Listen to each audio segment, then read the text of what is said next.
Ну нафіга тоді Умєрову досягати якогось результату в тій делегації?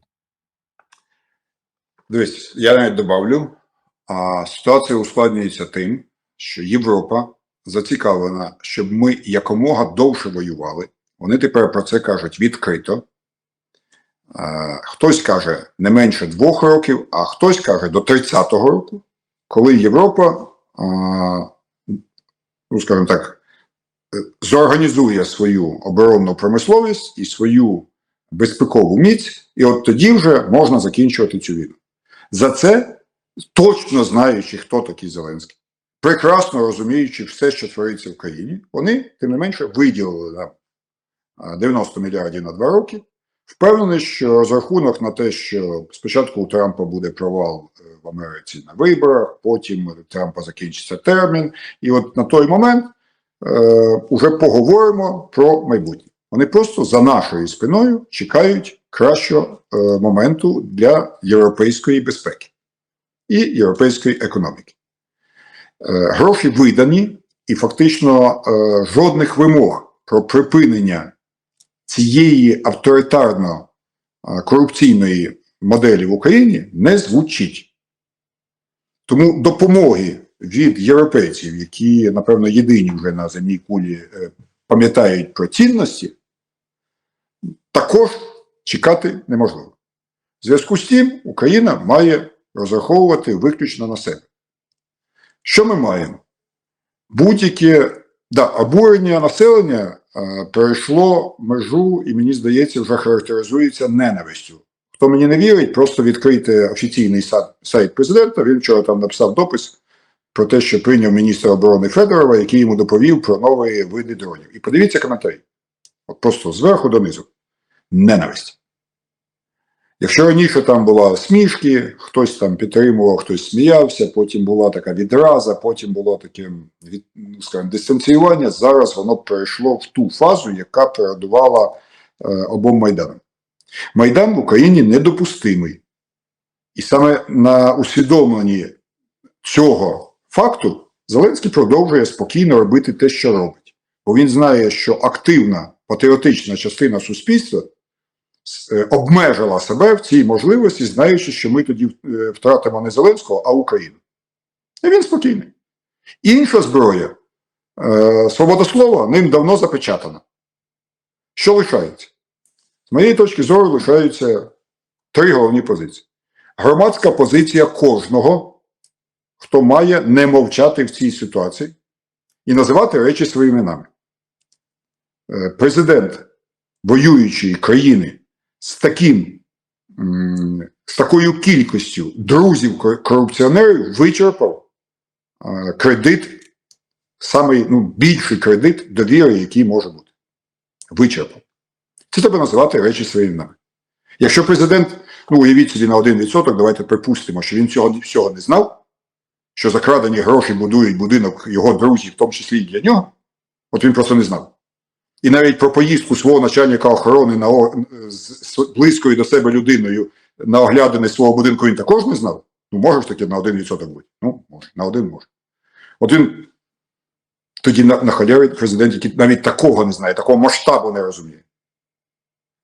Якщо у нього під боком, в будинку, де він постійно відвідує, збирається організована група, яка керує міністрами, Радою нацбезпеки, Нацбанком, не знаю, всім чим завгодно, там, головами обласної адміністрації, керівником армійських структур, з метою встановити особистий зиск, а він цього нічого не знає, тоді, все питання, такий президент не дієздатний.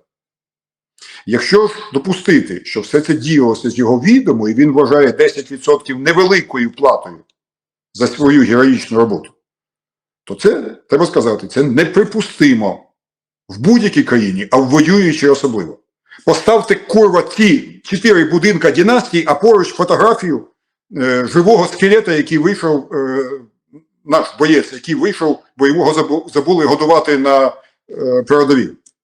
Ви ж бачили цих хлопців, які вийшли після декількох місяців в оточенні, яких просто не змогли або забули годувати. Яких кинули. І на фоні цього ці будинки. От і все, що відбувається в країні. Є 2 країни. Я бачив Зеленського, з яким, в принципі, мав дуже такі дружні відносини ще в давні часи, часів Ющенка. Я бачив веселого хлопця, який дійсно вірив в якісь такі, можливо, примітивні, але правильні речі. Тобто він глибоко не копав цю історію, але він оголошував правильні речі і обурювався правильно, і підтримував правильно. Трошки нижче плінтуса жарти відпускав, з ким не буває заради кар'єри, але десь насправді він був подразником нормального політичного, суспільного життя в Україні. І тут я бачу Зеленського, для якого виявляється система шлагбаум 10%, якщо це його друзі, це нормально. І будь-яка атака на його близьке оточення, яке задіяно в такій величезній корупції, для нього вважається бідою. Не тому, що це сталося, а тому, що НАБУ посміло. Тому ми зараз маємо зовсім іншого Зеленського. І тому єдиним виходом цього всього є або його відставка, але я не вірю в те, що Зеленський може взагалі подумати про свою відставку. Навіть подумати. Або його імпічмент. Назад за рояль. Чи може бути в нашій країні імпічмент? Не знаю. Але я знаю, що обов'язок людей, які не хочуть мати нічого спільного з цією системою, це обов'язок. Якщо в нашому парламенті є опозиція, то вона має внести постанову про імпічмент. Чи вона пройде, чи не пройде, це інше питання. Але для цього люди обрали таких опозиційних депутатів. Цього вони від нього чекають. Принаймні це зніме табу на обговорення цієї проблеми. В кінці кінців суспільство почне задавати запитання, чи довго ми можемо далі продовжувати воювати, якщо в тилу крадуть мільярди? Чи довго наші хлопці можуть виходити звідти живими скелетами, бо їх забули погодувати, в той час, коли розкрадається на мільярди, куди не плюнь? Мені здається, треба прорвати цей ланцюг мовчання, оцю систему контролю за ЗМІ. І хто це може зробити? Або ті, на кого рівняється суспільство, але обов'язково, в першу чергу, депутати Верховної Ради України, які називають себе опозиціонерами. Звертаю увагу, що імпічмент є обов'язком депутата, якщо для цього є необхідні умови. Звертаю увагу, що в Сполучених Штатах це відбувається регулярно, і небо не падає на землю, і політична система не ламається, і ніякої загрози для національного устрою це не несе. Навпаки, мовчання, замовчування злочинів, замовчування, по суті, напівдержавної маліни приводить до біди. Тому я надіюся, що буквально на першому пленарному засіданні почнуться активні рухи в цьому напрямку. Ти знаєш, я тобі хочу сказати, я боюся іншого. Я боюся справді, що люди вийдуть знову на Майдан, що влада буде мовчати. Я справді цього боюся.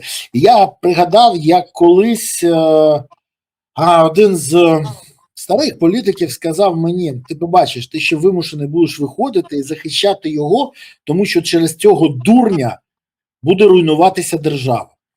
А він повинен бути не як людина, а як посада. І це правда, і це дійсно проблема. І мені здається, що вийдуть вже не з картонками. Це теж проблема, але він мовчить. До речі, знаєш, ще одна людина мені вчора з старих мінтів, які ще працювали з Куром, пам'ятаєш таку людину, полковника Кура, київський уголовний розшук? Так от, він мені сказав, що робота цього ОЗУ нагадує йому класичний одеський шансон. Я його запитав, про що мова? Він каже: ну как, прибыла в Одессу банда из Амура. В банде были урки, шулера. Банда занималась темными делами і за ней слідила Губчика. Найцікавіше, що НАБУ і САП слідкують, дійсно, а ця банда, на жаль, працює. Але сподіваюся, тут, дивись, я вставлю, і тут ще одна надія. Я сказав, опозиція, її мало. Але в сьогоднішньому парламенті люди обрали опозиції менше, ніж було патріотичних сил в парламенті, який здобував незалежність при повній контролі комуністів. На той момент Народна Рада, це члени Народного Руху та інші, які вірили в незалежність, їх було набагато більше, ніж сьогодні патріотичних опозиційних сил в українському парламенті. Так сталося. Але є суспільство, яке вже зовсім змінилося. І при недопустимості Майдана є інші методи тиску на владу. І є НАБУ разом з САП. В сумі ця історія може впливати на подальший перебіг подій. При цьому не йдеться взагалі, ну, щоб потім не розповідали про страшне ІПСО нас з тобою, не йдеться взагалі про обезголовлення України. Бо Конституція України абсолютно чітко передбачає, що відбувається в ході зміни президента. І ніякого біди в тому, ну, в принципі, немає. Якщо президент не бачить, що його найближче оточення, закрадені гроші, будує будинки, в тому числі і для нього, то, ну, напевно, краще обрати президента з кращим зором. Бо якщо він не бачить цього, то як же він може розбачити стратегічні дії по закінченню війни? Те, що нам взагалі не розповідають, як закінчити війни, те, що президент взагалі не звітує за 7 років свого 5-річного терміну, те, що він взагалі не вважає за потрібним спілкуватися з українською пресою, це означає, що такий президент є далеко не ідеальним на нинішньому етапі. Ще раз, якщо він готовий викорчувати допущену ним банду, ну окей, терпимо далі, воюємо далі. Якщо ні, ми повинні розуміти, що так досягнути в таких умовах, коли в тилу грабують і зневажають інтереси фронту, далі неможливо. Ну, ти звернув увагу на малесенький епізодик цього запису. Каже, здається, до кого там, чи до Умєрова, чи до Міндіча прийшов якийсь спеціаліст найматися на роботу до Умєрова. Каже, і знаєш, скільки він попросив? Да, я пам'ятаю. Він каже, 3. Всього 3 тисячі. Каже, ну так воєнний же. Тобто у них це взагалі не гроші, а це ж воєнний. І з такою зневагою до людини, яка прийшла і назвала, ну як йому здається, велику суму. Ну 3 тисячі – це стільки, скільки людина отримує на лінії бойового зіткнення. До сих пір. Навіть в штурмових загонах. Але для підвищення вже, скільки, 3 роки ніхто нікому нічого не підвищує. І от вони над цим сміються. Бо для них це не гроші. Тому що коли йдеться про консервацію цих будинків, то вони обговорюють, і він ніяк не може в толк взяти, це мільйони гривень чи мільйони доларів. Ну, хорошо, в кінці кінців дорахувалися до $1,5 мільйона тільки для консервації.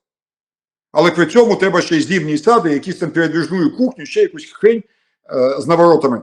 Тобто для них це, ну, такі елементарні витрати. А прийшов військовий і хоче 3 тисячі. Ха-ха-ха. Так от питання, може бути перемога в країні з такою бидлоелітою? Чи не може? Моя відповідь – ні. Нам потрібна перемога, щоб вижити, да. Бо в нас немає дорогої батьківщини, куди вони всі тікають. У нас Україна. А значить тоді має бути якась інша еліта. Мені здається, це абсолютно логічні речі. І зараз все залежить від Зеленського. Він сам сьогодні господар свого майбутнього. На жаль, і нашого також. На жаль. Ну, ти знаєш, треба закінчувати цей ефір все ж таки висновками. І от я хочу сказати, у Володимира Олександровича Зеленського є 2 варіанти. Або він вичищається в Євістайні, або інший не варіант. Залишати все як є? Ні. Але я впевнений, що зі всіх поганих варіантів Зеленський як ефективний шоумен і яскравий актор обере найгірший. Бо ані державного, ані політичного глузду він так і не піднабрався.